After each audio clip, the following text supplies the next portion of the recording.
Es radio. Son las 2 de la tarde, es la 1 en Canarias. Servicios informativos. ¿Y cómo era aquel eslogan suyo, presidente? ¿Cómo es eso que nos dice cada vez que tiene ocasión? La economía española va como una moto. No, pero venga hacia arriba, presidente, con más entusiasmo, ¿eh? Arriba ese ánimo, rectifique, que una moto parece poco, rectifique, que es lo suyo. Tengo que decir que la economía no va como una moto, ¿no? La economía española va como un cohete. Esta es la cosa. Bueno, llevamos años diciendo que una cosa son los datos macroeconómicos que están sostenidos en los fondos europeos, en el crecimiento incesante de la población en España, la inmigración, y otra cosa muy distinta, muy diferente, es la economía de bolsillo. La pérdida de poder adquisitivo de la población española se ha acentuado en los últimos años como consecuencia de la inflación, y con el mismo dinero puedes meter la mitad de cosas en un carro de la compra. Y claro, tal y como están las cosas, comprarse una casa es ya prácticamente una utopía. Esta mañana hemos conocido el dato del paro correspondiente al mes de agosto. La afiliación, miren, se ha desplomado en 200.000 personas. Es el peor dato de los últimos 17 años. Hay que irse hasta el año 2008, de la crisis con Zapatero, para poder ver algo igual.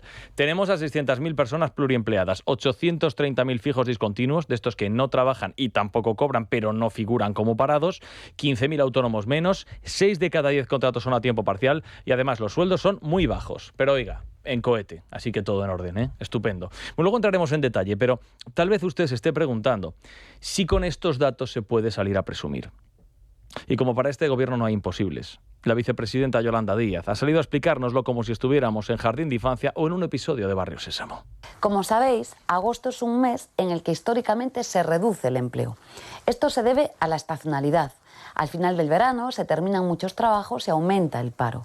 Este verano ese aumento es de 21.905 personas, un incremento muy distinto al de los años anteriores gracias a los resultados de la reforma laboral y de las políticas públicas de empleo. Pues un aplauso entonces. Solamente cabe felicitarse, aplaudir al gobierno, darle la enhorabuena. Se repite, si se han dado cuenta, siempre el mismo patrón. Ya sea una pandemia, una riada o los incendios. La situación es catastrófica, miles de personas se quedan con una mano delante y otra detrás, y el gobierno lo que te pide es una calurosa ovación para agradecer los servicios prestados. Es que 7 años después de llegar al poder, tenemos algunas de las peores cifras de Europa, por ejemplo, en pobreza infantil. Se ve que esos millones de niños que sufren hambre, que pasan hambre, no tienen pasaje en el cohete de Pedro Sánchez. Eso por no mencionar los 12,5 millones de personas, que no son pocos, de la población española que están en riesgo de pobreza y o exclusión social, o los más de 4 millones de personas que están en una situación de pobreza severa. 4,1 millones de personas en España. Es un 10% de la población, cuidado que no es poco.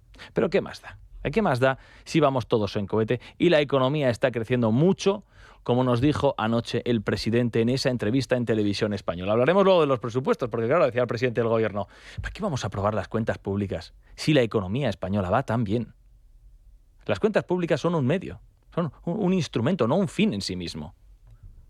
Es esta manera de tergiversar la realidad y reinventarse las reglas del juego. Porque claro, cuando Mariano Rajoy no podía aprobar cuentas públicas, entonces ahí estaba Pedro Sánchez para decirle que un gobierno sin cuentas públicas, no lo vamos a volver a poner porque le ha sonado tantas veces, pero decía Pedro Sánchez, un gobierno sin cuentas públicas es un coche sin gasolina, no vale para nada. Pues ahora vale para mucho. Es que con el presidente del gobierno, miren, nada es lo que parece. Por ejemplo, parece que está rodeado de corrupción, ¿verdad? Pero no.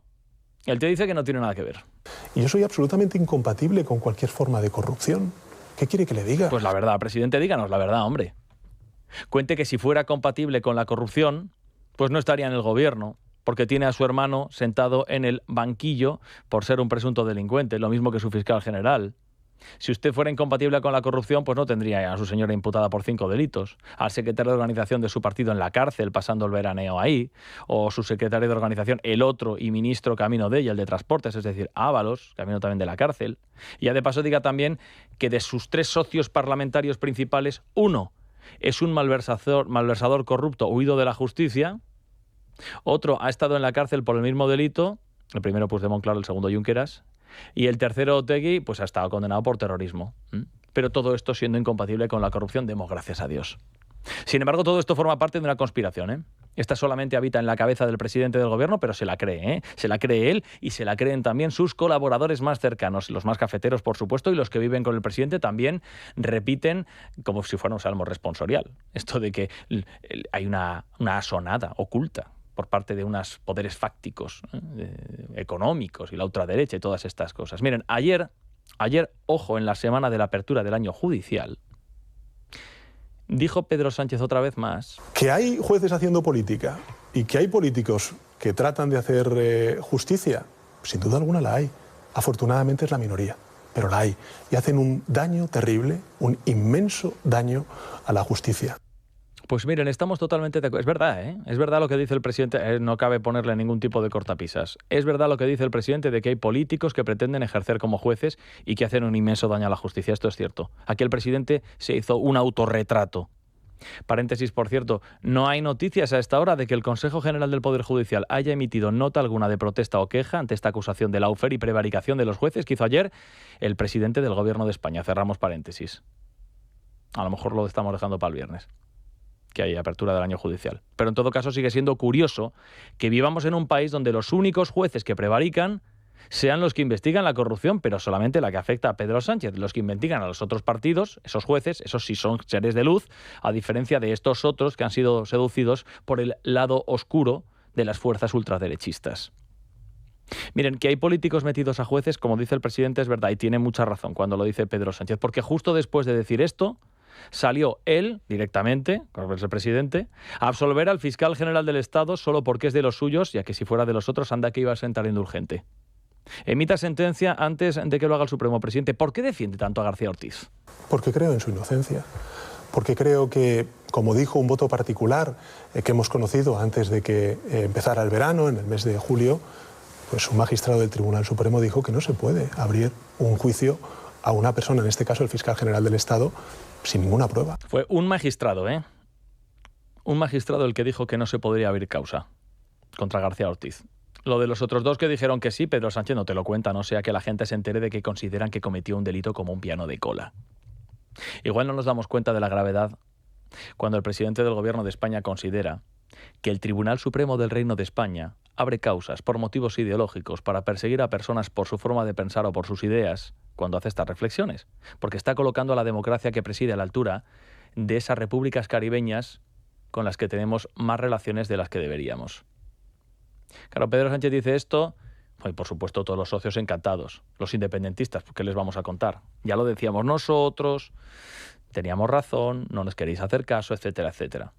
Son ataques a nuestras instituciones desde nuestras mismas instituciones. En este caso, el peligro viene de dentro.